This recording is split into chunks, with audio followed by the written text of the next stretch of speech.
ka pa sure? Kailan pa? Hindi pa kasi ako handa. Bakit? Kayo na ba agad? Nag-search ka naman, parang mag-meet lang kayo. Okay lang din yun. At least, makita ko at maramdaman ko kung compatible kayong dalawa. Baka kasi masyado mabilis.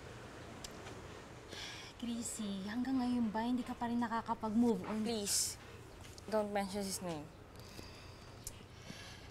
Advice ko lang sa'yo, girl. Go ahead and see him.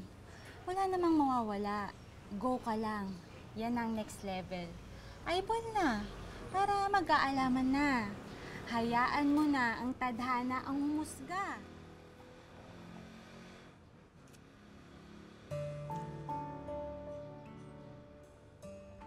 Nga pare, anong magagawin to natin? Ano? Tapos ang wala ba natin nakaraan sa liga?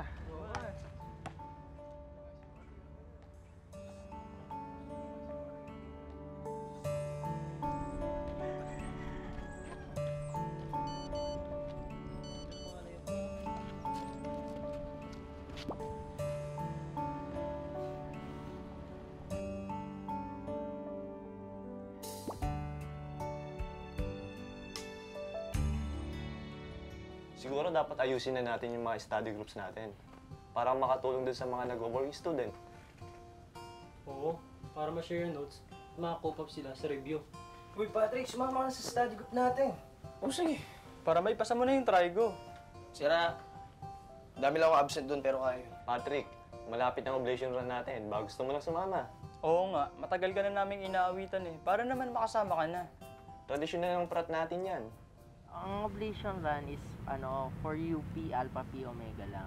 Nagsimula talaga yan dito sa UP Diliman dito. Ang tema ng oblation run is hubad na bayahan yung tawag nila eh. Yun yung parang freedom. Sinasabi nila yung ayaw nila sa bayan. Mga issues, ganyan. Kung meron silang ayaw sa patakaran ng schools, tatakbo sila.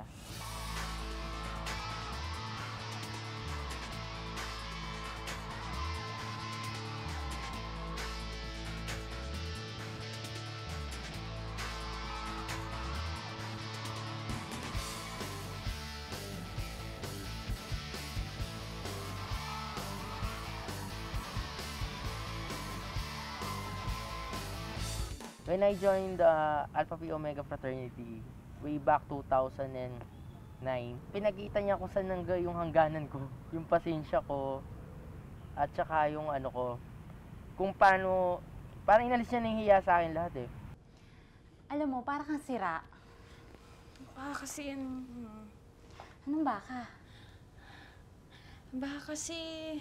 Puro ka baka. Huwag mo na i-cancel. Ay, naku. May problema ba? Ito po kasi si Chrissy, urong-sulong. Saan?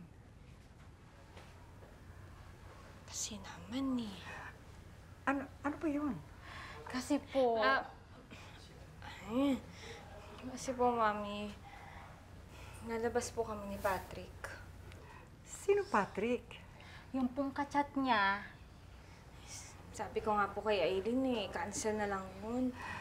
I think it is better na dito na kayo sa bahay mag-dinner. Magluluto ako. Oh, Po? dito na lang kayo sa bahay. Call him. bongga! Meet the parents and drama! Okay, tawagan mo na. Inform him.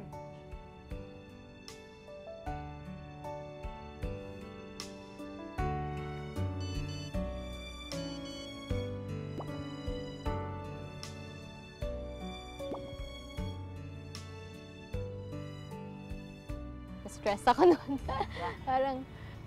parang, oh my God, makikita ko na talaga. Gusto ko kasi pag sumusuyo ako sa babae, pumupunta ako sa bahay. Ayoko yung sa labas na gusto ko formal pa rin. Ang alam ko sa kanya, hindi niya naalala yun. Na-stroke ako, sabi ko, parang 1 month ako na hospital. Akala ko noon, alam niya na po, may idea na siya.